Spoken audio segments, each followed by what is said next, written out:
الحمدللہ وکفا وسلام علی عبادہ الذین اصطفیٰ خصوصاً علی سید الانبیاء علیہ التحیۃ والثناء اما بعد فاعوذ باللہ من الشیطان الرجیم بسم اللہ الرحمن الرحیم فإن طلقها فلا تحل له من بعد حتى تنكح زوجا غیرہ فإن طلقها فلا جناح علیہما ان یتراجعا ان ظنا ان یقیما حدود اللہ وتلک حدود اللہ یبینها لقوم یعلمون صدق اللہ مولانا العظیم۔ بعد از حمد و ثنا سورہ بقرہ کی 230 نمبر آیت مبارکہ آپ نے سماعت فرمائی۔ اللہ رب العالمین ارشاد فرما رہا ہے، پھر اگر تیسری طلاق اسے دی تو اب وہ عورت حلال نہ ہوگی جب تک دوسرے خاوند کے پاس نہ رہے۔ پھر دوسرا اگر اسے طلاق دے دے تو ان دونوں پر کوئی گناہ نہیں کہ پھر آپس میں مل جائیں، اگر سمجھتی ہوں کہ اللہ کی حدیں نبھائیں گے، اور یہ اللہ کی حدیں ہیں جنہیں بیان کرتا ہے دانش مندوں کے لیے۔ اس سے پہلی آیت مبارکہ میں جو مضمون بیان ہوا اس کا خلاصہ یہ ہے کہ طلاق دینے کے بعد رجوع کا اختیار اس وقت تک رہتا ہے جب تک صریح لفظوں سے ایک دفعہ یا 2 دفعہ طلاق دے تو عدت کے اندر رجوع کرنے کا اختیار باقی رہتا ہے۔ یہاں اس آیت مبارکہ میں ارشاد فرمایا کہ اگر وہ تیسری طلاق بھی دے دے تو تیسری طلاق دینے کے بعد اس کی منکوحہ اس کے لیے حلال نہیں رہتی یہاں تک کہ وہ کسی اور خاوند سے نکاح کرے۔ پھر اگر وہ بھی طلاق دے دے تو اس کے طلاق دینے کے بعد اب اگر یہ دونوں دوبارہ آپس میں رجوع کرنا چاہیں تو نئے سرے سے نکاح کر کے آباد ہو سکتے ہیں، بشرطے کہ یہ سمجھتے ہوں کہ اللہ کی حدود کو نبھائیں گے۔ اس آیت مبارکہ کے مضمون کو سمجھ لینے کے بعد اس میں استعمال ہونے والے الفاظ ملاحظہ فرمائیں۔ ارشاد فرمایا فَإِن طَلَّقَهَا، پھر اگر تیسری طلاق اسے دے دی۔ یہاں تیسری طلاق سے مراد تیسری طلاق کی ہر صورت ہے، خواہ وہ پہلے 2 طلاقیں اس نے اکٹھی دی ہوں یا متفرق دی ہوں، یا 2 طلاقیں پہلے کسی مجلس میں دی ہوں، تیسری اب دی جا رہی ہو، یا تینوں ہی اکٹھی دے رہا ہو، وہ تینوں طلاقیں پاکی کے حالت میں دی ہوں، ناپاکی کے ایام میں دی ہوں، خلا کے طور پر دی ہوں، یا مال کے عوض طلاق دی ہو، کسی بھی صورت میں طلاق تیسری جب دے دی، وہ صریح لفظوں سے دے، کنایہ لفظوں سے دے، کسی بھی صورت میں تیسری طلاق دے دے تو فرمایا فلا تحل له من بعد، تیسری طلاق کے بعد وہ عورت اب اس کے لیے حلال نہیں ہے، وہ اس پر حرام ہو جاتی ہے اور ہمیشہ کے لیے حرام ہو جاتی ہے۔ یہ حرمت کب تک رہتی ہے؟ حتی تنکح زوجا غیرہ، یہاں اس حرمت کی انتہا کا بیان ہے کہ یہاں تک کہ وہ کسی اور خاوند سے نکاح کرے، اس کے بعد وہ بھی اسے طلاق دے تو اس کی عدت گزارنے کے بعد اب اگر یہ نئے سرے سے نکاح کرنا چاہیں تو انہیں یہ اختیار ہے۔ ارشاد فرمایا حتی تنکح، یہاں تک کہ وہ نکاح کرے کسی اور خاوند سے۔ لفظ نکاح 2 معنوں میں استعمال ہوتا ہے۔ ایک تو اس کا معنی ہوتا ہے عقد نکاح کرنا، یعنی وہ عقد جس میں ایجاب و قبول کیا جاتا ہے، اس عقد نکاح کو نکاح کہا جاتا ہے۔ دوسرا اس کا معنی ہوتا ہے مباشرت کرنا، وطی کرنا، جمع کرنا۔ اب جب معنی اس کے دو ہیں تو کس معنی میں کب یہ استعمال ہوگا، اس سلسلے میں علماء نے یہ اصول بیان کیا کہ لفظ نکاح کا مفعول جب کوئی اجنبی ہو تو اس وقت اس کا معنی نکاح والا ہوگا۔ جس طرح کہا جاتا ہے نکاح فلان فلانتن، کہ فلاں نے فلاں عورت سے نکاح کیا، تو مراد یہاں پر وہ عقد نکاح ہے۔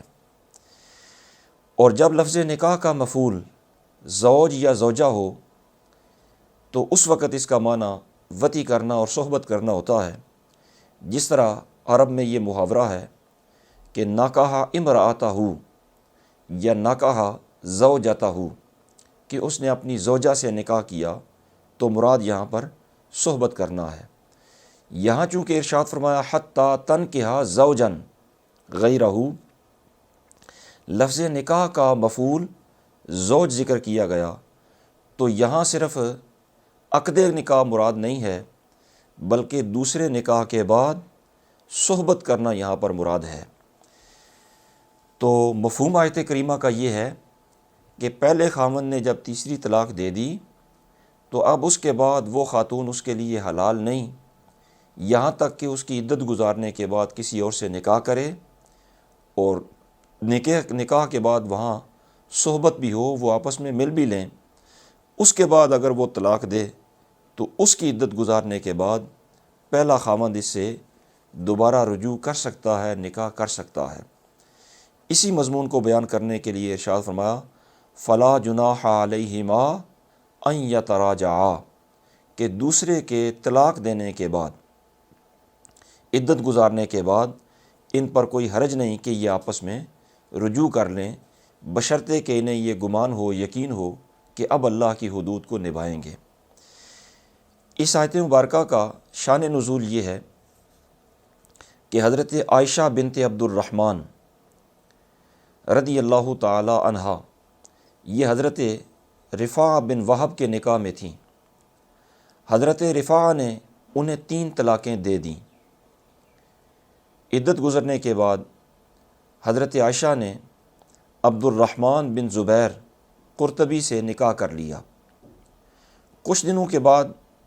یہ سرکار کی بارگاہ میں حاضر ہوئیں اور اپنے خاوند کی شکایت کی کہ وہ حقوق زوجیت ادا کرنے پر قادر نہیں ہیں۔ تو سرکار نے ان سے پوچھا کہ کیا تم اپنے پہلے خاوند حضرت رفاع سے دوبارہ نکاح کرنا چاہتی ہو؟ انہوں نے اس بات میں جواب دیا کہ ہاں۔ فرمایا جب تک تم اپنے دوسرے شوہر یعنی عبد الرحمن سے حقوق زوجیت نہ پورے کر لو تو اس وقت تک تم اپنے پہلے خاوند کے ساتھ دوبارہ نکاح نہیں کر سکتی۔ اس مسئلے کے ضمن میں یہ آیت مبارکہ اللہ رب العالمین نے نازل فرمائی اور اسی مضمون کو بیان فرمایا گیا۔ اس آیت مبارکہ کے ضمن میں مفسرین نے جن مسائل شرعیہ کو بیان فرمایا ان میں سے پہلا مسئلہ تو یہ ہے کہ فَإِن طَلَّقَهَا فَلَا تَحِلُّ لَهُ مِن بَعْدُ، کہ اگر خاوند نے تیسری طلاق دے دی تو اس کے بعد وہ عورت اس کے لیے حلال نہیں رہتی، اسے رجوع کا اختیار نہیں رہتا۔ اور یہ تیسری طلاق کسی صورت میں دے، خواہ علیحدہ علیحدہ 3 طلاقیں دے یا ایک ساتھ 3 طلاقیں دے، پھر ایک ہی جملے میں تینوں دے یا 3 جملوں میں 3 دے، حالت ماواری میں دے یا حالت حمل میں دے یا عام پاکی کے ایام میں دے، وہ جس صورت میں بھی 3 طلاقیں دے گا وہ تینوں واقع ہو جائیں گی۔ آیت مبارکہ کا یہی معنی ہے، اور تینوں واقع ہونے کے بعد وہ اپنے خاوند کے لیے حلال نہیں رہے گی۔ اس آیت مبارکہ نے بھی اسی مضمون کو بیان کیا، اور اس مضمون کو بیان کرنے کے لیے بہت ساری سرکار دو عالم صلی اللہ تعالیٰ علیہ وسلم کی احادیث طیبہ بھی ہیں۔ یہ جو عام ایک غلط فہمی ہے کہ ایک مجلس میں 3 طلاقیں دی جائیں تو وہ 3 نہیں ہوتیں، بلکہ چونکہ مجلس ایک ہے اس لیے وہ طلاق بھی ایک ہوتی ہے۔ یہ غلط فہمی ہے نبی پاک صلی اللہ تعالیٰ علیہ وسلم کے فرامین اور قرآن مجید کی یہ آیت اس کی تائید نہیں کرتی، اس لیے کہ قرآن مجید نے مطلقاً فرمایا کہ اگر تیسری دے دی، خواہ اسی مجلس میں دی خواہ علیحدہ علیحدہ مجلس میں دی، جب مطلقاً فرمایا تو ہر صورت کو یہ شامل ہے، اس لیے وہ اکٹھی بھی 3 طلاقیں دے تو بھی عورت اس کے لیے حلال نہیں رہتی۔ اور نبی پاک صلی اللہ تعالیٰ علیہ وسلم نے بھی ایک ہی مجلس میں دی جانے والی 3 طلاقوں کو 3 ہی قرار دیا ہے۔ اس سلسلے میں حضرت سیدنا سہل بن سعد رضی اللہ تعالیٰ عنہ سے مروی حدیث پاک ہے کہ انصار میں سے ایک صحابی حضرت اویمر عجلی رضی اللہ تعالیٰ عنہ بارگاہ رسالت میں حاضر ہوئے اور عرض کی، یا رسول اللہ، آپ اس بارے میں کیا فرماتے ہیں کہ ایک شخص اپنی بیوی کے ساتھ کسی غیر مرد کو ناقابل برداشت حالت میں دیکھ لے تو کیا کرے، اسے قتل کرے یا اس کے لیے کیا حکم ہے؟ اللہ رب العالمین نے ان کے اس سوال پر قرآن مجید میں لعان کا حکم نازل فرمایا۔ تو لعان ان دونوں نے، حضرت اویمر نے بارگاہ رسالت میں اور ان کی بیوی نے لعان کیا۔ جب وہ لعان کر چکے تو انہوں نے کہا کہ اب میں اس کے باوجود اگر اپنی بیوی کو رکھتا ہوں تو پھر تو میں خود جھوٹا قرار پاتا ہوں کہ میں نے قابل اعتراض حالت میں دیکھا بھی اور وہ انکار کر رہی ہے، تو بے شک وہ لعان کر رہی ہے، لیکن اس کے باوجود میں اسے قبول کرتا ہوں تو پھر میں خود اپنے قول میں اور اپنے اس عمل میں جھوٹا ہوں۔ اس لیے انہوں نے اسے اپنے پاس رکھنا گوارا نہ کیا۔ تو حدیث پاک کے لفظ یہ ہیں، فَطَلَّقَهَا ثَلَاثًا قَبْلَ أَن يَأْمُرَهُ رسول اللہ صلی اللہ تعالیٰ علیہ وسلم۔ لعان سے فارغ ہوتے ہی انہوں نے اپنی بیوی کو سرکار کے حکم سے پہلے ہی 3 طلاقیں دے دیں، اور یہ 3 طلاقیں پھر نافذ قرار پائیں، سرکار نے نافذ العمل انہیں قرار دیا۔ تو اس صحابی کا 3 طلاقیں ایک ہی مجلس میں دینا اسی مقصد کے لیے تھا کہ وہ اسے حرمت ابدی کے ساتھ حرام کرانا چاہتے ہیں، اور ان کو نافذ العمل بھی قرار دیا گیا۔ اسی حدیث پاک کی شرح میں امام نووی رحمۃ اللہ تعالیٰ علیہ ارشاد فرماتے ہیں کہ 3 طلاقیں بیک وقت دینا، اگرچہ یہ سنت طریقہ نہیں ہے، مکروہ طریقہ ہے، لیکن اس کے باوجود وہ نافذ العمل ہو جاتی ہیں اور 3 طلاقیں وہ 3 ہی قرار پاتی ہیں۔ اور اسی حدیث پاک کو سنن ابی داؤد کے اندر مزید وضاحت کے ساتھ بیان کیا گیا، بلکہ امام بخاری رحمۃ اللہ تعالیٰ علیہ نے تو صحیح بخاری شریف کے اندر باقاعدہ یہ باب قائم کیا، باب کا عنوان یہ قائم کیا، باب من اجاز الطلاق الثلاث، کہ یہ باب اس بارے میں ہے کہ جو بیک وقت 3 طلاقیں دی جائیں وہ نافذ العمل ہوتی ہیں، اور اس میں پھر احادیث طیبہ کو ذکر کیا گیا۔ اسی طرح حضرت امام حسن مجتبیٰ رضی اللہ تعالی عنہ و ارضاہ عنا جب حضرت علی رضی اللہ تعالی عنہ کے وصال کے بعد خلیفہ منتخب ہوئے تو آپ کی ایک زوجہ محترمہ عائشہ خثامیہ، انہوں نے آپ کو خلافت کی مبارکباد دی۔ تو امام حسن رضی اللہ تعالی عنہ، چونکہ حالات اس قسم کے تھے کہ حضرت علی کا وصال ہوا تھا، تو اس کے علاوہ بھی بڑے گمبھیر اور پریشان کن حالات تھے، تو حضرت امام حسن اس پر غضبناک ہوئے کہ تم مجھے اپنے والد کی شہادت پر مبارکباد دے رہی ہو، جاؤ تم کو 3 طلاقیں دیں، ایک ہی جملے میں بیک وقت 3 طلاقیں دے دیں۔ تو حضرت امام حسن رضی اللہ تعالیٰ عنہ نے اسے پھر اس کا مہر اور مزید کچھ رقم نان و نفقہ خرچہ وغیرہ بھیجا۔ قاصد جب وہ سامان لے کر ان کے پاس گیا اور واپس آ کر ان کے جذبات سے حضرت امام حسن رضی اللہ تعالیٰ عنہ کو آگاہ کیا، تو حضرت حسن رضی اللہ تعالیٰ عنہ آپ دیدہ ہو گئے اور ارشاد فرمایا کہ اگر مجھے میرے نانا سے یہ بات نہ پہنچی ہوتی یا میرے والد نے مجھے یہ بیان نہ کیا ہوتا کہ ایما رجل طلق ثلاثا عند الاقراء او ثلاثن مبہمتن لم تحل لہ حتی تنکح زوجا غیرہ، کہ کوئی شخص اپنی بیوی کو بیک وقت 3 طلاقیں دے یا متفرق 3 طلاقیں دے، وہ بیوی اس کے لیے حلال نہیں رہتی جب تک وہ دوسرے خاوند سے نکاح نہ کر لے۔ اگر مجھے سرکار کا یہ فرمان نہ پہنچا ہوتا تو میں اس سے رجوع کر لیتا۔ اس کا مطلب یہ ہے کہ ائمہ اہل بیت، امام حسن رضی اللہ تعالیٰ عنہ کا بھی یہی موقف ہے کہ بیک وقت 3 طلاقیں دی جائیں تو وہ 3 ہی ہوتی ہیں۔ اسی طرح حضرت علی رضی اللہ تعالیٰ عنہ سے ایک اور حدیث پاک واضح الفاظ میں مروی ہے، ارشاد فرماتے ہیں اذا طلق الرجل امرأتہ ثلاثا فی مجلس واحد فقد بانت منہ ولا تحل لہ حتی تنکح زوجا غیرہ، کہ کوئی بندہ اپنی بیوی کو ایک ہی مجلس کے اندر 3 طلاقیں دے تو بھی وہ عورت اس سے جدا ہو جائے گی، اور جب تک وہ کسی دوسرے خاوند سے نکاح نہ کرے اس وقت تک وہ پہلے خاوند کے لیے حلال نہیں ہوتی۔ اسی طرح حضرت سیدنا محمود بن ولید رضی اللہ تعالیٰ عنہ سے مروی ہے کہ سرکار دو عالم صلی اللہ تعالیٰ علیہ وسلم کو عرض کی گئی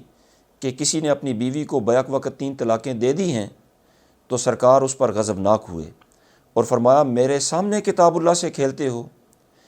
ایک شخص اٹھ کر کھڑا ہوا اور عرض کرنے لگا یا رسول اللہ میں اس کو قتل نہ کر دوں؟ تو اس حدیث پاک میں بھی اس بات کی وضاحت موجود ہے کہ اگر 3 طلاقوں سے حرمت ابدی نہ ہونا ہوتی اور دوبارہ رجوع کی گنجائش ہوتی تو سرکار اتنے غضب کا اظہار ہی نہ فرماتے۔ سرکار کا اس معاملے پر غضب کا اظہار فرمانا یہ جہاں اس بات کی نشاندہی کر رہا ہے کہ طلاق دینے کا یہ طریقہ خلاف سنت ہے، اسی طرح اس بات کی نشاندہی بھی موجود ہے کہ یہ طریقہ تو خلاف سنت ہے لیکن نافذ العمل تینوں ہی ہو جاتی ہیں۔ حضرت نافع رضی اللہ تعالیٰ عنہ حضرت عبداللہ ابن عمر رضی اللہ تعالیٰ عنہم سے روایت کرتے ہیں کہ کان عبداللہ اذا سئل عن ذالک، حضرت عبداللہ سے جب طلاق کے بارے میں پوچھا جاتا تو قال لأحدہم، آپ ارشاد فرماتے اما انت طلقت امرأتک مرۃ او مرتین فإن رسول اللہ صلی اللہ تعالیٰ علیہ وسلم امرنی بہذا، کہ اگر آپ نے اپنی بیوی کو 1 یا 2 دفعہ طلاق دی ہے تو رجوع کر لیں، حضور کی یہی تعلیم ہے۔ وَإِن كُنْتَ طَلَّقْتَهَا ثَلَاثًا فَقَدْ حَرَّمْتَ عَلَيْكَ حَتَّى تَنْكِحَ زَوْجًا غَيْرَكَ وَعَصَيْتَ اللَّهَ فِيمَا أَمَرَكَ مِنْ طَلَاقِ امْرَأَتِكَ، اور اگر آپ نے ایک ہی وقت میں 3 طلاقیں دے دی ہیں تو وہ بیوی بھی آپ پر حرام ہو گئی ہے اور آپ نے اللہ کی نافرمانی بھی کی ہے، یعنی خلاف سنت طریقہ اختیار کیا ہے لیکن نافذ العمل تینوں ہو گئی ہیں، وہ بیوی حرام ہو گئی ہے جب تک وہ کسی اور سے شادی نہ کر لے اور وہ طلاق دینے کے بعد اس کی عدت نہ گزار لے۔ تو اس سلسلے میں کثیر احادیث طیبہ ہیں جن سے مضمون یہ ثابت ہوتا ہے کہ 3 طلاقیں ہاں کسی صورت میں دے، علیحدہ علیحدہ دے، اکٹھی دے، ایک جملے میں دے یا متعدد جملوں میں دے، تیسری طلاق کے بعد رجوع کی گنجائش نہیں رہتی۔ دوسرا مسئلہ اسی آیت کریمہ کے ضمن میں مفسرین نے یہ بیان فرمایا کہ یہ رجوع کی گنجائش کب تک نہیں رہتی۔ قرآن مجید ارشاد فرماتا ہے حتیٰ تنکح زوجا غیرہ، کہ یہ اس وقت تک نہیں رہتی جب تک یہ اس خاوند کی عدت گزارنے کے بعد کسی اور سے نکاح نہ کرے، اس کے نکاح کرنے کے بعد وہ دونوں صحبت کریں، ملاقات کریں، مباشرت کریں، اس کے بعد وہ اپنی مرضی سے طلاق دے، پھر اس کی عدت گزرے، اور اس کی عدت گزرنے کے بعد اگر یہ پہلے خاوند کے ساتھ نکاح کرنا چاہتی ہے تو اب یہ رجوع کر سکتے ہیں۔ اور یہ جو دوسرے خاوند کے ساتھ نکاح کیا جاتا ہے، اس نکاح کو عام زبان کے اندر حلالہ کہا جاتا ہے، اور حلالہ کے لیے 5 شرطیں ہوتی ہیں۔ پہلی شرط یہ ہوتی ہے کہ پہلا خاوند جب طلاق دے تو اس کی عدت گزر جائے۔ دوسری شرط یہ ہے کہ دوسرے خاوند سے باقاعدہ شریعت کے مطابق نکاح ہو۔ تیسری شرط یہ ہے کہ نکاح کے بعد وہ باہمی طور پر ملاقات بھی کریں، مباشرت بھی کریں۔ تیسری شرط یہ ہے کہ وہ دوسرا خاوند اپنی مرضی سے طلاق بھی دے، اور چوتھی شرط یہ ہے کہ اس طلاق کے بعد اس کی عدت بھی گزرے، اور اس کے بعد اگر یہ اپنے شوہر سے نکاح کرنا چاہے تو اسے اختیار ہے کہ یہ دونوں رجوع کر سکتے ہیں۔ لیکن یہ جو حلالہ ہے، دوسرا جو نکاح کیا جاتا ہے، اس کو باقاعدہ منصوبہ سازی کے ذریعے حلالہ کرنا، یعنی 1 دن کے لیے 2 دن کے لیے حلالہ کرنا، اس میں اگر بندہ لفظوں میں یہ کہہ بھی دے کہ 1-2 دن کے لیے یہ نکاح کیا جا رہا ہے، تو بھی وہ نکاح ساری زندگی کے لیے ہوگا، وہ 1-2 دنوں کا کہنا باطل قرار پائے گا، اور یہ کہنا اور اس لفظوں کے ذریعے نکاح کرنا یہ عمل مکروہ ہوتا ہے۔ اور اگر یہ لفظوں میں ذکر نہ کیا، ویسے یہ نیت ہے کہ میں ان کے چھوٹے چھوٹے بچے ہیں، ان کی باہمی صلح کے لیے یا ان کو اس مشکل سے نکالنے کے لیے یہ ناگوار عمل کر رہا ہوں، تو عمل تو یہ ناگوار ہی ہے، لیکن اس صورت میں اس پر گناہ نہیں ہوگا۔ ورنہ اگر بندہ اس کو اپنا پیشہ بنا لے اور اس کو روٹین بنا لے تو اس کے لیے حدیث پاک کے اندر سخت وعید آئی ہے۔ سرکار نے ارشاد فرمایا لعن اللہ المحلل والمحلل لہ،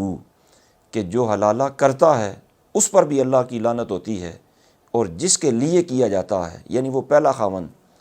اس پر بھی اللہ رب العالمین کی لعنت ہوتی ہے۔ تو اس کو معمول نہیں بنانا چاہیے، لیکن اگر کوئی حالات اس طرح پیدا ہو جائیں تو پھر اس کو لفظوں میں ذکر کیے بغیر اگر کوئی بندہ کر دے تو اس کے لیے شرعی طور پر گنجائش نکل آتی ہے۔ اسی آیت کریمہ کے ضمن میں مفسرین نے یہ مسئلہ بھی اختیار کی بیان فرمایا کہ جو بالغہ عورت ہوتی ہے وہ اپنا نکاح کرنے میں خود مختار ہوتی ہے، اسی لیے قرآن مجید ارشاد فرماتا ہے حتیٰ تنکح زوجا غیرہ، کہ وہ عورت اپنا نکاح کرے کسی اور خاوند کے ساتھ۔ تو تنکح کا فاعل چونکہ وہ عورت ہے، اور وہ فاعل تبھی بن سکتی ہے جب وہ اپنا نکاح کرنے میں مختار ہو۔ تو عورت بالغہ ہو، آزاد ہو تو اپنا نکاح کر سکتی ہے، لیکن اس کے لیے بہتر یہی ہے کہ اس کے اولیاء، اس کے جو بڑے ہیں خاندان کے، وہی اس کے نکاح کا اہتمام کریں۔ لیکن تاہم اگر اس نے اپنے کفو میں نکاح کر لیا تو وہ منعقد ہو جائے گا۔ اسی آیت کریمہ کے ضمن میں مفسرین نے یہ مسئلہ بھی بیان فرمایا کہ اگر تحلیل کے بعد یعنی حلالہ کے بعد دوبارہ یہ دونوں نکاح کر لیتے ہیں تو اب ان زوجین کو 3 طلاقوں کا اختیار خاوند کو پھر لوٹ آئے گا۔ جس طرح ہوتا یہ ہے کہ پہلی دفعہ نکاح کیا تو خاوند کو 3 طلاقوں کا اختیار ہوتا ہے، اسی طرح حلالہ کے بعد اگر نکاح کرے تو بھی 3 طلاقوں کا اختیار اسے دوبارہ مل جائے گا۔ لیکن اگر کسی نے 1 دفعہ طلاق دی پھر رجوع کر لیا تو وہ 1 طلاق ہو چکی، اب 2 ہی طلاقوں کا اختیار باقی رہتا ہے، اور اگر 2 دفعہ طلاق دے دی پھر رجوع کر لیا تو یہ 2 طلاقیں ہو گئیں، اور یہ ساری زندگی اکاؤنٹ کی جائیں گی، 1 ہی طلاق کا اختیار باقی رہے گا۔ اور اگر تیسری دے دی تو پھر ظاہر ہے رجوع نہیں کر سکتا جب تک وہ کسی اور سے نکاح نہ کر لے۔ کسی اور سے نکاح کے بعد اس کی طلاق اور عدت گزارنے کے بعد پھر اگر نکاح کرتے ہیں تو قرآن مجید اس کو ان یتراجعا کہتا ہے، رجوع کہتا ہے۔ تو اس کا مطلب یہ ہے کہ دوبارہ یہ پہلی حالت پر لوٹ آئیں گے، جس طرح پہلی حالت میں نکاح کے بعد خاوند کو 3 طلاقوں کا اختیار ہوتا ہے، اب بھی اسے 3 طلاقوں کا اختیار ہوگا۔ اور اسی آیت کے ضمن میں